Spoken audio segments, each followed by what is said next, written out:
selama berada di ND.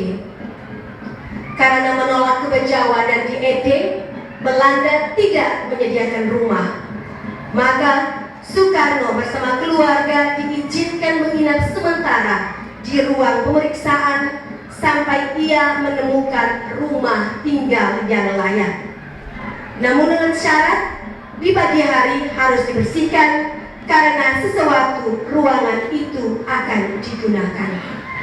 Menghadapi situasi ini, Soekarno merasa sangat tertekan. Tetapi dengan hati lapang dan jiwa kesatria, ia menerima semuanya dengan tegar hati.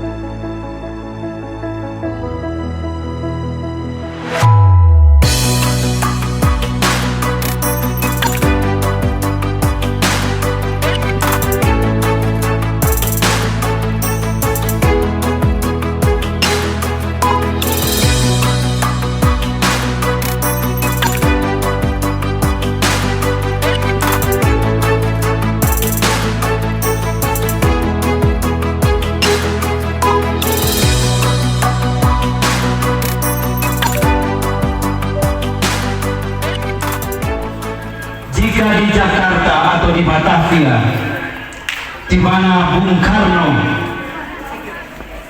memperjuangkan kemerdekaan negara Indonesia, ia bertemu dengan orang-orang Belanda kolonialis yang represif, menekan dan selalu menjajah,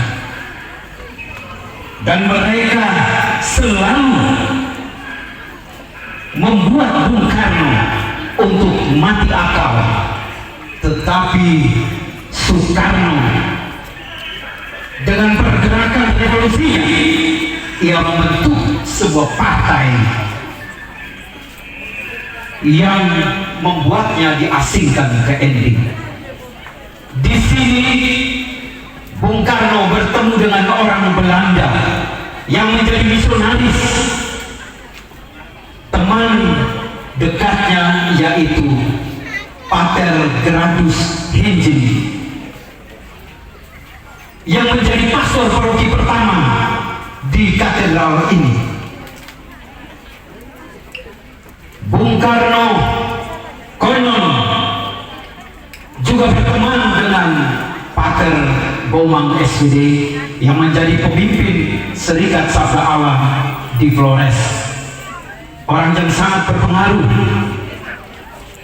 Dan Bung Karno yang tadinya hatinya nyelangsa, sedih karena dibuang di ND, yang menurutnya ND adalah di ujung dunia, tempat yang sangat jauh, dan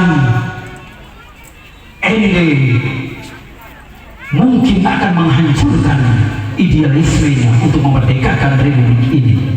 Tetapi ketika bertemu dengan pastor-pastor Belanda yang ada di sini, justru memberi spirit untuk Bung Karno untuk tidak berhenti berjuang.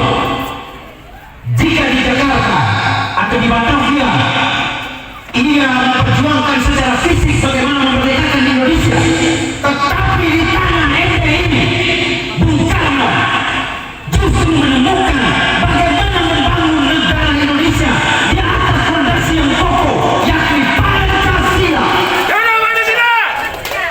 ND adalah tanah terjanji. Hidup ND! Mari kita memegang teguh Pancasila yang dikandung di bumi ND ini. Orang ND harus menjadi orang yang terdepan untuk mempertahankan Pancasila. Kita janji, kita janji, kita pegang sama-sama. Mari kita ikuti kisah selanjutnya.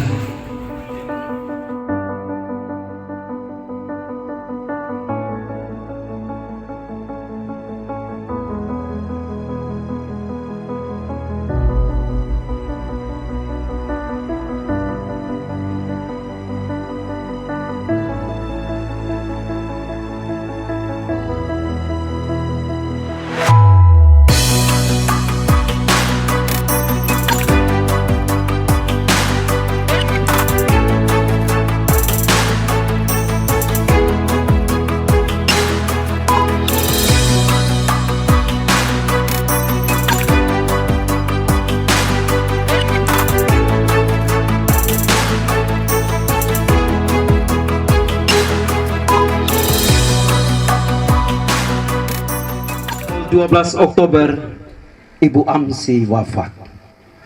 Tepatnya 12 Oktober 1935. Ibu dari Inggit Ganarsi, ibu mertua Bung Karno, wafat karena terserang malaria. 5 hari ia tergolek di tempat tidurnya di rumah pengasingan Bung Karno di Kampung Ambugaga, Ende Flores. Riwayatkan hanya sekali Ibu Amsi sadarkan diri. Setelah itu tergolek tak sadar hingga ajal menjemputnya. Ibu Amsi wafat di pangkuan Bung Karno, menantu kesayangannya. Di Ende, di tanah buangan, dalam banyak kisah dilukiskan betapa Ibu Amsi menyemangati Ibu Inggit untuk selalu mendukung Bung Karno. Jika dilihatnya Bung Karno duduk murung di belakang rumah, Ibu Amsi segera mencari Inggit. Apapun yang sedang dikerjakan Inggit, entah sedang memasak atau menjahit, dimintanya untuk segera dihentikan dan disuruhnya menemani Bung Karno, mengajaknya bicara, membangkitkan semangatnya dan membuatnya ceria kembali. Ibu Amsi pula yang meminta Inggit menyiapkan makanan-makanan kesukaan Bung Karno sewaktu di Bandung, di antaranya sari kacang hijau, sayur lodeh, dan lain-lain. Ibu Amsi, ibu mertua yang sadar akan peran dan fungsi dalam ikut menjaga semangat Bung Karno, semangat yang menggelora untuk memerdekakan bangsa. Di akhir riwayatnya, bumi Endela yang ditetapkan Tuhan untuk memeluk jasad wanita mulia itu. Bumi Ende dan masyarakatnya bisa dikatakan telah menyatu dengan Ibu Amsi. Ini adalah sekelumit catatan untuk mengenangmu, Ibu Amsi, seorang ibu dan mertua yang sekalipun samar, namun tak layak dihapus dari catatan sejarah bangsa.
Dalam biografinya, Bung Karno mengatakan ia gemar menyendiri di bawah pohon sukun yang posisinya menghadap ke laut.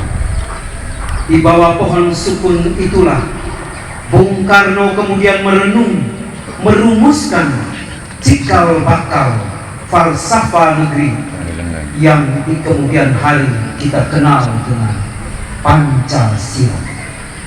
Pengalaman hidupnya di ND telah membawanya jauh lebih dalam menghayati hidup dan esensi perjuangannya. Pembaurannya dengan masyarakat ND, ia tidak saja menemukan budaya lain yang unik, tetapi kemampuan menerima sesama menjadi bagian dari hidupnya tanpa sekat kultural, adat, suku, ras, dan agama yang tumbuh terjalin begitu mesra di tengah masyarakat ND. Ketaatan pada Sang Tuhan yang Maha Kuasa juga terhayati dalam cinta kepada sesama dengan saling menghormati demi terjalinnya persatuan dan kesatuan. Pengalaman inilah telah menjadi inspirasi Bung Karno dan mengkristal dalam perenungannya.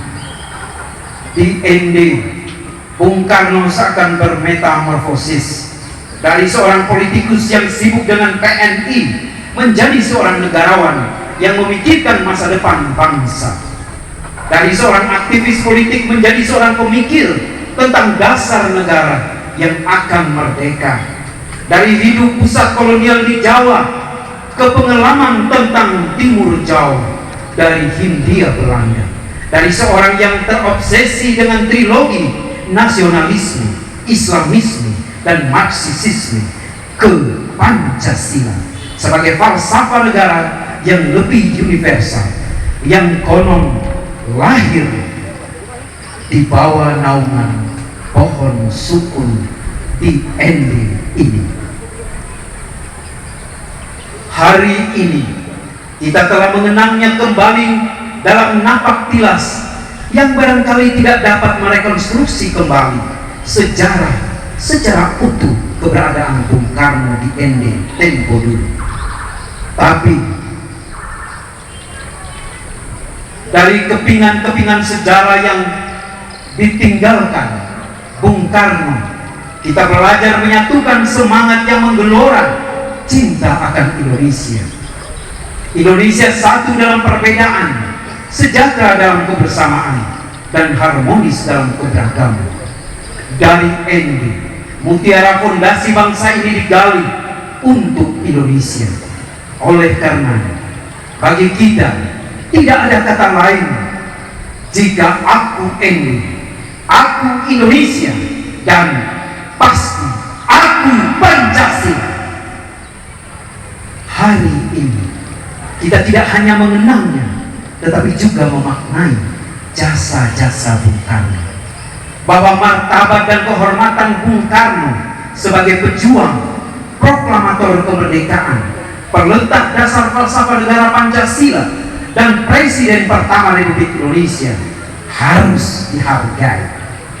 Penghormatan dan penghargaan baginya adalah justru bagian integral dari harga diri bangsa.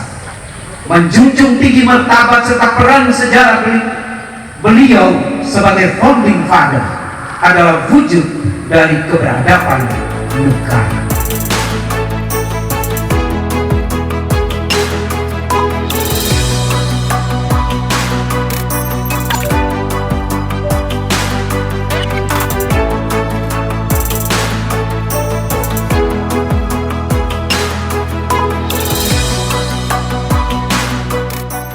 Salam Pancasila dari ND untuk Indonesia.